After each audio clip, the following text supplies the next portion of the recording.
Hi guys, Tablet-News.com, and I'm here with the iPad mini. The game is called Bug Heroes 2. I'm playing it on iOS. It costs $1.29 and it takes up quite some space, 400 megabytes. You get 25 unique heroes and a bunch of missions to have fun with. So let's start with maybe a living room mission.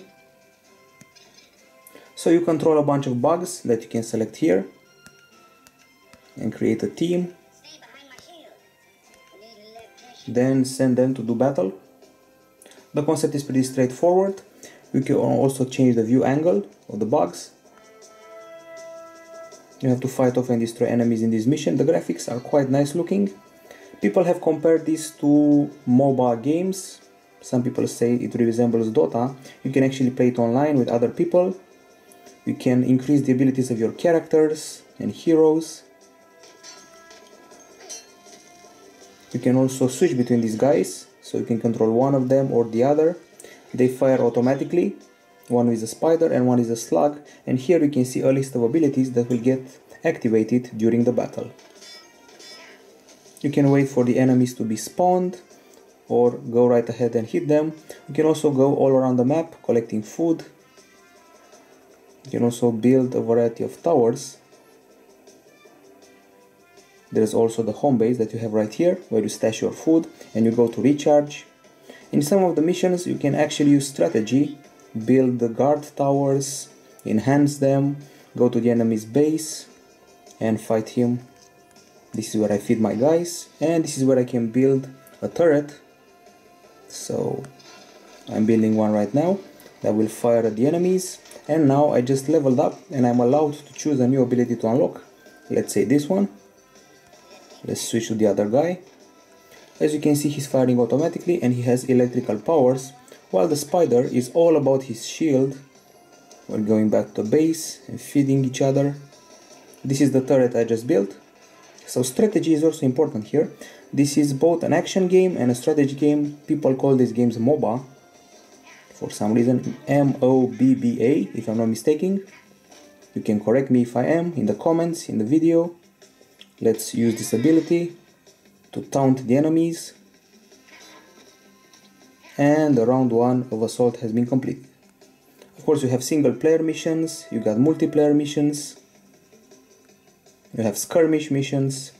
The thing I don't like about this game is that while I was playing it in multiplayer, it was very hard to actually find players to play with.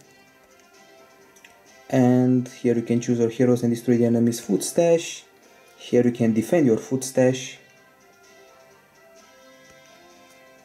Okay, so this is the endless mode. Let's try to play it in the yard. As you can see, we got a variety of locations to play with.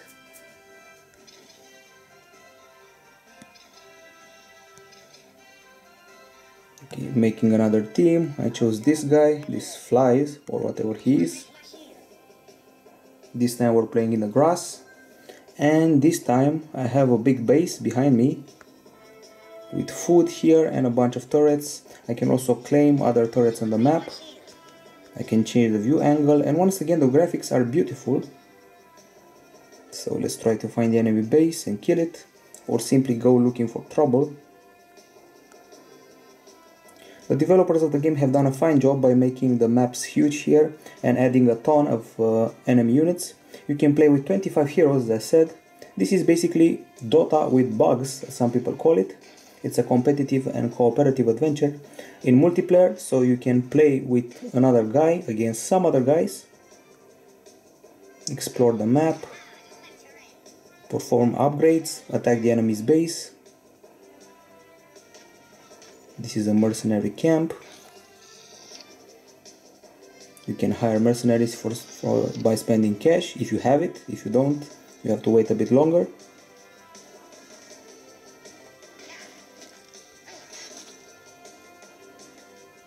As I was saying earlier, it's pretty hard to find guys to play with you. In the multiplayer, I waited for a long time and still nobody appeared. Let's also exit this mission. And let's check out the multiplayer. Maybe we're having a bit of luck here. So multiplayer, you can co-op, 1 versus 1, 2 versus 2. Let's try co-op this time. Global or locker. And it's auto matching. We keep waiting and waiting, nobody shows up. This happens pretty often. The mode I was talking about earlier, the base versus base mode, that is pure strategy, it's called the skirmish mode.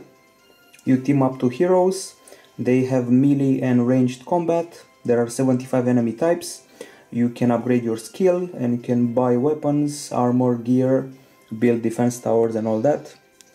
But if you're bored with this, I'm going to skip straight to the skirmish. I know you want that. So we saw the yard, we saw the kitchen, let's try the living room. Okay, so this crab spider has his very own abilities. You can see a list of them here, they are activated during the battle as he levels up. Then there's the scrolls aspect, which you can unlock for extra perks for each character. Of course, each of them require a special level, and you can actually spend points to unlock new abilities for each of the characters. This is a very complex skill tree, so you have a lot of unlocking to do. Okay, I'm going to select this guy again, because his shield is crucial, and this crazy guy again. This is the skirmish mode. Well, in this mode things are a bit different. This time the base really matters, and the enemy's base is also pretty important. Just like me, he has two heroes that he'll send out to fight. Just like me, he's searching for turrets to upgrade and build. And just like me, he has a big base to defend, protect and keep safe. Also, the base is used to feed these two guys, these heroes. And I can destroy his towers to anticipate the advancement. As you can see, the guys are running, they're probably low on health. And that's the enemy base right there with the red flag. Once again, very good graphics in this title. If you get killed, as I'll be right now, you get respawned in your base and you'll be ready to fight yet again, doing some damage in the meantime. I leveled up, I can choose an ability to activate. Okay, so I respawn here near my base and I can start to build my own fortifications, because I'm pretty sure the enemies will come. I can build a gunner, a sniper, autocannon, cannon and snail cannon, plus a few more. Of course, those require a bunch of parts that you can find on the map or simply get them to completing various tasks. Food is scattered on the map and I can call my mate to me with that arrow option. I can also get my very own army that you'll see in a minute right now. My own base can send waves, little fellows, little insects to help me in my quest. That's the base right here, and those are the little units, little slugs for example. You can upgrade your food stash. And this is the strategic part of the game. This is basically a DOTA version with bugs, a very interesting game, a very addictive game and a very complex title that you'll never get bored of. It has a lot of heroes to unlock, a lot of abilities and a complex skill tree, plus entire armies of bugs to fight with. That's why Bug Heroes 2 gets from us a 9.5 out of 10. It's very fun, it's $1.29 and you must play it. It even works on lower end devices. That's it from Tablet-News.com. Bye bye.